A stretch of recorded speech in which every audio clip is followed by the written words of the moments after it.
వేసవిలో పుచ్చకాయ తింటే శరీరానికి నిజంగా ఏం జరుగుతుందో తెలుసా? పుచ్చకాయలో సుమారు 92% వరకు నీరుంటుంది. అందుకే వేసవిలో చెమట వల్ల శరీరం నుంచి పోయిన నీటిని తిరిగి భర్తీ చేయడంలో చాలా బాగా సహాయపడుతుంది.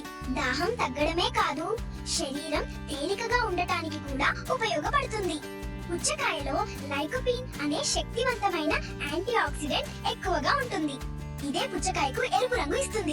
ఈ లైకోపీన్ శరీరంలోని కణాలు రోజు ఎదుర్కొనే లోపలి నష్టాన్ని తగ్గించడంలో సహాయపడుతుంది. గుండె ఆరోగ్యం, కణాల రక్షణ విషయంలో దీని పాత్ర ముఖ్యమైనది. 100 గ్రాముల పుచ్చకాయలో సుమారు 112 మిల్లీగ్రామ్స్ పొటాషియం ఉంటుంటది. పొటాషియం శరీరంలో నీటి సమతుల్యత నిలబెట్టడంలో, కండరాలు సరిగా పనిచేయడంలో, గుండె స్పందన సరిగా ఉండటంలో సహాయపడుతుంది. పుచ్చకాయలో సిట్రులిన్ అనే అమినో యాసిడ్ ఉంటుంది. ఇది శరీరంలో నైట్రిక్ ఆక్సైడ్ తయారయ్యే ప్రక్రియకు సహాయపడుతుంది. దాంతో రక్తనాళాలు సడలిపడి రక్త ప్రసరణ మెరుగుపడుతుంది.